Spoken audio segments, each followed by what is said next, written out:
mengusap rambut saja itu sudah sah. Sudah sah. Kalau Imam Maliki wajib wudunya itu sampai seluruh rambut kena. Seluruh rambut maksudnya seluruh rambut belakang kepala ya. Ibu-ibu kalau yang rambutnya panjang jangan sampai ke bawah juga. Ya, khusus maksudnya sampai belakang kepala harus kena. Yang membedakan itu sama mohon maaf wudu di kakinya itu harus melebihi dari mata kaki. Kalau Imam Syafi'i itu hanya sampai mata kaki saja sudah sah. Tapi kalau Imam Maliki itu harus lebih dari mata kaki. Jadi memang Imam Maliki itu membuat banyak air, membuat wudunya terlalu banyak air akhirnya. Jadi kalau Imam Syafi'i kan sedikit, bedanya sedikit, tapi insya Allah cara membatalkannya batal wudunya sama Imam Malik. Ya, gitu. Jadi niatnya nanti nawaitu taklid Imam Maliki. Taklid wudu nanti dibimbing sama Pak Yai atau ada Ustadz Rizky. Gimana saat emang kita boleh berpindah madhab? Bukan berpindah madhab ini namanya. Semua ilmu fikih itu kan masyhur, semuanya berasal dari Rasulullah SAW. Nah, untuk satu perkara khususnya haji dan umroh ini memang para alim ulama bahkan dibahas oleh para kiai, para ulama itu boleh ketika urusan haji atau bukan berpindah mazhab ya, bukan berpindah mazhab seperti itu. Ini tawaf. Oke. Nah, ini wajib sebelah kiri Bapak Ibu. Tawaf itu wajib sebelah kiri. Jadi Bapak Ibu ketika tawaf sama dengan ketika sholat, dadanya itu wajib menghadap kiblat. Ketika sholat kita menengok ke kanan atau ke kiri, dada kita sudah berpaling dari Ka'bah, itu batal. Nah, untuk tawaf pun sama. Jadi ke posisi Ka'bah itu harus selalu ada di sebelah kiri. Bapak Ibu mohon maaf, yang berkeluarga itu nyari pasangannya, si bapak mana? Nah, Ka'bah sudah tidak ada di sebelah kirinya. Itu batal. Batalnya dari awal atau dari putaran itu? Batal tawaf hitungan di putaran tersebut, begitu ya.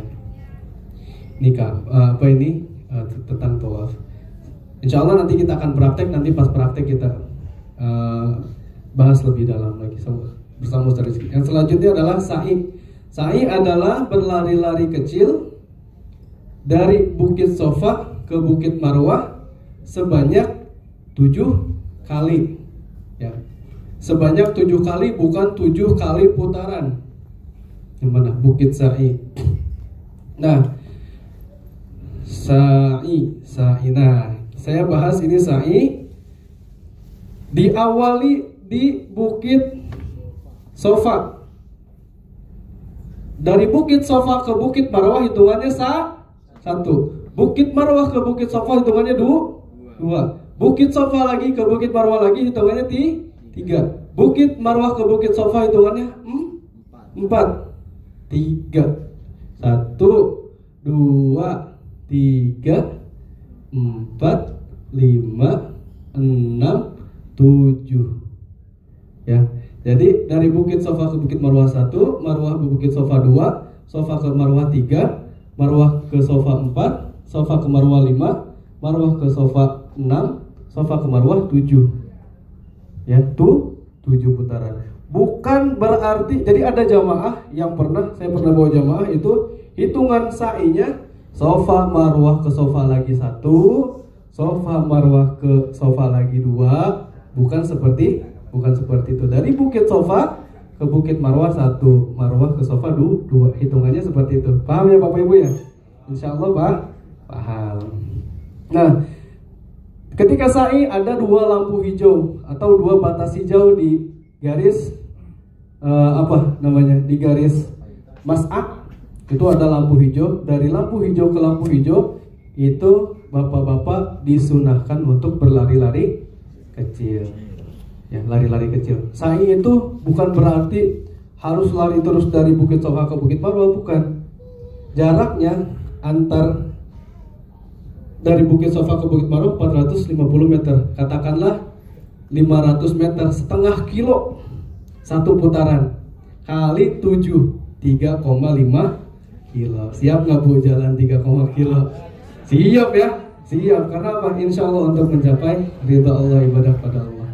Nah, dari lampu hijau ke lampu hijau itu bapak-bapak dan ibu-ibu juga boleh lari-lari kecil ya. Lari-lari kecilnya seperti ini.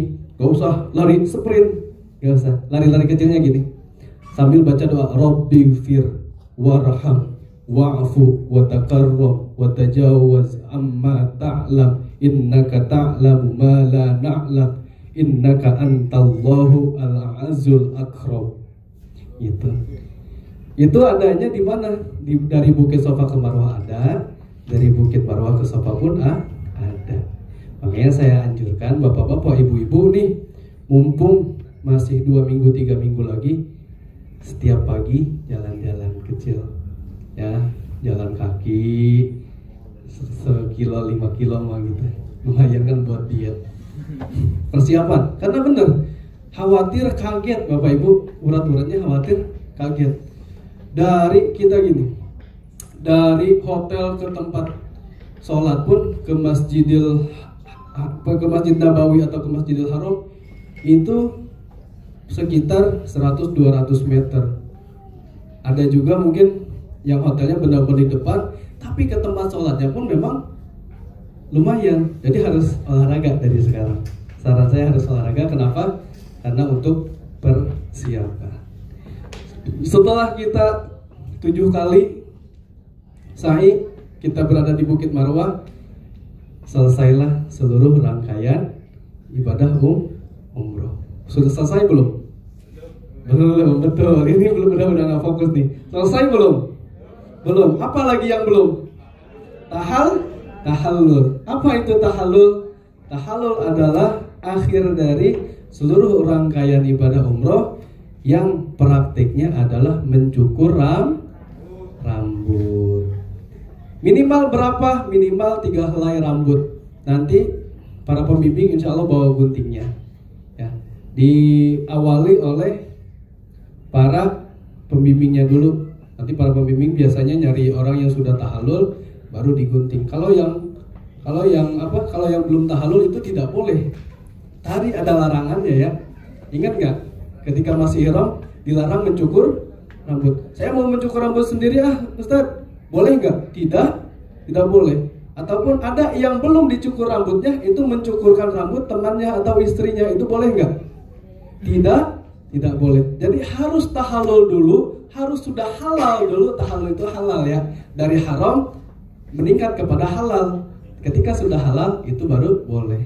Nah biasanya para pembimbing itu mencukur rambut, nyari orang yang sudah halal, dicukur rambutnya, baru mencukur rambut bapak ibu semuanya. Nanti saya sarankan bapak ibu yang bawa istri, yang bawa pasangan, silahkan bapak-bapak dicukur duluan, lalu sambil menatap Ka'bah, sambil menghadap ke Ka'bah, cukurkanlah rambut istrinya dan doakan di situ agar istrinya mendapatkan umroh yang mabrur, pulang ke Indonesia menjadi wanita yang solihah, mar'atun solihatun, dan umrohnya umroh mabrur. Amin ya Allah ya Rabbal alamin. Ya, jadi yang bawa istri, bapak cukurkan rambut ibunya, ibunya cukurkan rambut anaknya. Karena apa? Karena di situ adalah rangkaian puncak ibadah. Karena informasi satu lagi, bapak ibu, ini untuk yang umroh sekarang, insya Allah mudah-mudahan bisa dapat umrohnya 2 kali. Ya, insya Allah. Kalau sekali nggak apa-apa Ustaz, nggak apa-apa. Ya, karena apa? Karena memang harus daftar pakai aplikasi sekarang gitu, umrohnya. Nah, setelah tahallul, selesailah semua rangkaian ibadah, bapak ibu semuanya udah bebas dari yang tadi ihram, yang larang-larang ihram, boleh kembali ke hotel masing-masing seperti itu. Ataupun sambil nunggu waktu sholat subuh, ataupun sambil menunggu waktu sholat dan lainnya. Itu dari saya cukup sekian, karena ini waktunya akan istirahat. Nanti ada sesi tanya jawab sama ada sesi praktik ya, masih sampai nanti jam 3 lagi. Masih kuat gak Bapak Ibu? Masih ingin gak dapat ilmu ngajinya? Insya Allah ya, dari nanti ada Pak Yai dan lainnya. Terima kasih dari saya, mohon maaf kekurangannya. Assalamualaikum warahmatullahi wabarakatuh. Ya, beri tepuk tangan kepada Ustaz Lukman. Alhamdulillah. Terima kasih Bapak Ibu sekalian atas perhatiannya. Tadi kita sudah sama-sama menyaksikan terkait pembahasan seputar fikih dari tata cara ibadah umroh. Patut diketahui bahwa Bapak Ibu sekalian, setelah ini Bapak Ibu sekalian, di depan kita sudah ada persiapan makan siang. Tapi terlebih dahulu nanti tinggal dikoordinasikan apakah kalau untuk musolahnya, mohon maaf Ustaz Dedi, cukup luas atau harus ganti-gantian? Bergantian ya. Boleh nanti bergantian, laki-laki dulu kali ya? Atau ada ruang laki-laki perempuannya nggak? Ada ya?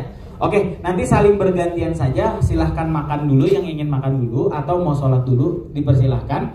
Setelah itu Bapak Ibu sekalian, nanti kita akan bersama-sama kumpul kembali. Kita akan melaksanakan praktikum. Ada mini Ka'bah di sana, kita melakukan tawaf, ada sa'i, dan sedikit gambaran terkait tahallul. Hari ini kita fokus kepada rangkaian ibadahnya. Setelah daripada praktik ibadah, nanti akan ada informasi seputar update daripada tanah suci. Kemudian juga ada update tentang prosedur daripada karantina. Kemudian juga ada update bahwa sekarang tidak perlu menggunakan masker di sekitaran masjid ataupun di luar. Ini sebuah informasi yang sangat bagus. Kalau tadi bingung mau tawaf pakai masker boleh atau enggak, udah nggak pakai masker. Jadi nggak usah pusing-pusing. Karena pada saat tawaf itu kita nanti kalau pakai masker, karbon dioksida bisa masuk lagi, bisa bikin ngap, bisa bikin lemes gitu. Jadi alhamdulillah ini insya Allah sudah, saya sudah lihat gambarnya juga, udah nggak ada area tawaf itu yang pakai masker. Tapi untuk pelaksanaan umroh memang tetap harus pakai aplikasi Tawakalna. Jadi aplikasi Tawakalna ini adalah untuk mengatur jumlah orang yang melaksanakan tawaf sehingga tidak membludak nantinya di sana. Jadi kita tetap pada saat prosedur umroh itu tetap melalui aplikasi Tawakalna. Artinya apa? Ada dua kemungkinan. Kalau memang kita sangat beruntung, aplikasi Tawakalna ini masih berlaku, kita kondisi statusnya hijau, itu bisa kita melakukan umroh lebih dari satu. Amin, amin ya rabbal alamin. Itu harapan kita semua. Pun kalau memang ternyata aplikasi Tawakalna masih berlaku dan ternyata ada permasalahan dari muassasahnya, pemerintah Saudi, statusnya itu kita hanya bisa umroh satu kali dan nggak keburu untuk umroh selanjutnya, itu nggak apa-apa, mohon keikhlasannya, karena umroh kedua dan ketiga itu bukan sesuatu yang wajib. Yang wajib itu adalah umroh pada saat kita pertama di sana. Kita niatkan mudah-mudahan umroh kita ini adalah umroh yang terbaik sehingga bisa mengganti semua kelipatan umroh. Dan mudah-mudahan nextnya selanjutnya kita kembali lagi. Amin, amin ya robbal alamin. Mungkin itu saja, kita break sejenak. Mohon izin Ustadz, nanti dibantu sama tim kita arahkan untuk ke musola dan untuk makan siang. Kurang lebihnya saya mohon maaf. Billahi taufiq wal hidayah. Assalamualaikum warahmatullahi wabarakatuh.